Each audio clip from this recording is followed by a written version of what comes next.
Hello, all my fellow patriots and you filthy leftist stalkers out there. Welcome back to my channel. My name is Angela Box. You're watching Angela's Soapbox, where I say what you're thinking. Now, usually I start my little rants with a plastic straw dedication, and I'm going to get to that. But I just want to encourage you, if you have not subscribed, please go ahead and hit that subscribe button, get notified, like this video. You and I both know what content creators who are on the right have to deal with. It's an uphill climb with algorithms that certain overlords put against us. So please share this video. Please tell your friends. And my little channel's the little channel that could. And I really enjoy doing this. And I hope you enjoy watching my rant. Now, here's what you've all been waiting for. This week's plastic straw goes to the ghost of Meghan Markle's former nose. It's a good one, right? Yeah. Speaking of Megxit, my article this week in angelasoapbox.com and redpillpundit.com is all about Megxit, and it's called Harry is Now as Fake as Meghan's Nose. It'll be linked down below. Please share, comment, all that good stuff.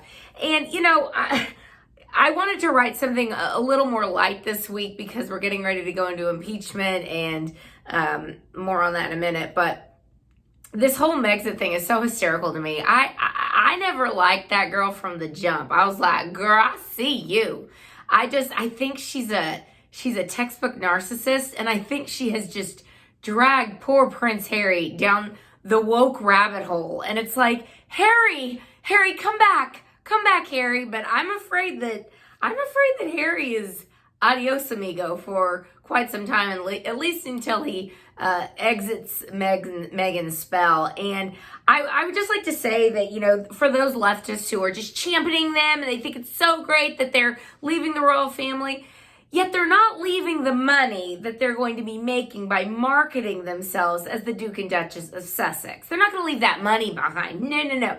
But they'll leave all the duties behind, all the icky stuff. And it makes me sick when leftists say that the reason people don't like Meghan Markle is because they're racist. Because, of course, that's what leftists use as their cudgel. When you don't agree with them about something, they call you a racist. We all know this. But the thing that I find very ironic about this charge is that Meghan Markle has done whatever she can do, it seems like, to erase one race from her face. With her nose, perhaps her lightening of her skin, straightening her hair. And look, you know, I'm all about empowerment, and, you know, you do you, girl, and girl power. But it is ironic when you chop up your face to look like a different race, and yet you want to say that people are racist because they don't like you. Doesn't fly. But, you know, sayonara, Harry and Meghan. Enjoy your private life, you know, hobnobbing with the Obamas and Oprah. Yeah, quite a private life. Yeah, don't buy it. So, happy Megxit, everybody. Now, let's get to what happened yesterday in Virginia.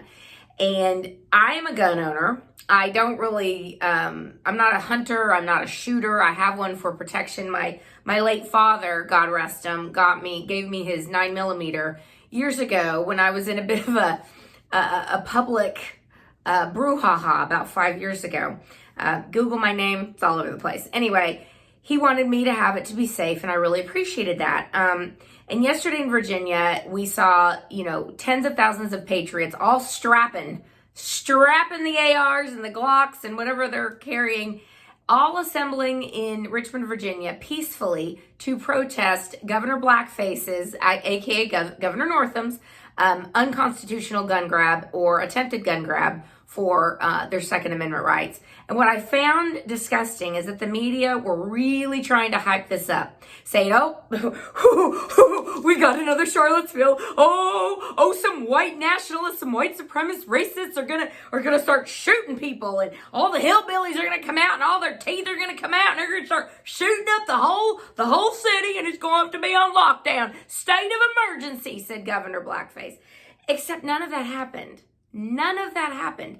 And once again, America got to see that it is not the ones on the right the Tea Party movement, the Second Amendment movement, the free speech movement, Trump supporters, we deplorables. It's not us who are the ones rioting, burning down cities, shooting up places, threatening violence, and beating up old ladies who were wearing MAGA hats. No, that's the left.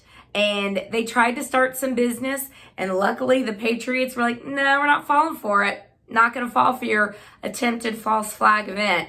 No, thank you, ma'am. So many, many kudos to my fellow patriots in Richmond for standing up for one of the most fundamental rights we as Americans have. And, I even think more than freedom of speech, 2A will get people riled up because, freedom of speech, the left has been very successful in silencing so many voices and scaring so many people into not speaking and into not saying what you really think because they brand you whatever they brand you. But when you start coming for someone's gun, whoo, Sally, watch out. And that's what we saw yesterday. So hats off. And keep kicking ass, my 2A people. And I do need to shoot my gun someday. I need to go to a shooting range. And luckily I live in Texas and they're not going to shut those down anytime soon. So I do need to get some practice. So thank you for reminding me, activists. Now, finally, today we had the very brief opening statements, and there may have been more going on later that I didn't catch, of the impeachment show. And I really do feel like we're getting ready to be on the verge of Democrats really understanding what the phrase, be careful what you wish for, really truly means, because this is not going to turn out like they hope. Now, I know that they don't really think they're going to remove Trump from office. I think they think they're just going to try and bloody him up and, hopefully scare some Republican senators who they think are vulnerable in November. I don't think that's going to work either. I actually feel like for once, all of our people might actually stand united, especially because these charges are so ridiculous and baseless. And Pat Cipollone and Jay Sekulow, who, I've always loved Jay Sekulow. And, Pat Cipollone started, he gave I think he was nervous. He had to get warmed up. And then Sekulow came and just bam. And I love what he said. He said, I'm not going to lay it out all here right now. But in the coming days, you're going to be hearing a lot more about what the government did to Trump, what he did to his supporters, what Hunter Biden has done, what Joe Biden has done, why in the world was Trump asking about Ukrainian corruption in the first place. Perhaps we might even get into CrowdStrike and how they help the Democrats. It's going to be such an excrement show for the Democrats. And they are stupid. They believe their media. And they do not understand that all they have is propaganda. And propaganda does not hold up. The truth, receipts are what hold up to scrutiny. And luckily for us, President Trump and his side have all the receipts. And it's going to be a very interesting few days when Democrats are up there. Oh, he's the most dangerous person that's ever had the presidency, and we have to impeach him now, impeach him tomorrow, impeach him forever.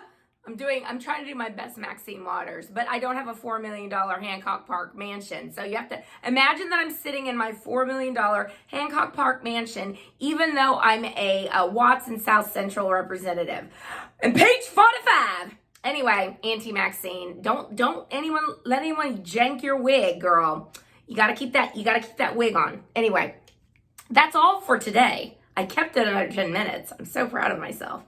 And again, please share my content. I do this because it's fun, but I also like to share my views with like-minded patriots and even people who don't necessarily agree with us. It's good to have dialogue with people instead of just screaming at each other, which admittedly, in the past, I admit I get a little heated with leftists because I find them so just dumb in general. But we do need to try and listen to each other more. And by listening to each other more, I mean that the left needs to open their eyes to the truth and what's really happening around them. So do your patriotic duty and open some eyes. But if you can't open any eyes, try and piss them off, because I find that to be one of the most satisfying things in life, when you can piss off a leftist. Remember, it's your sacred duty. So with that, my friends, I will see you next week. And y'all have a good one. Bye.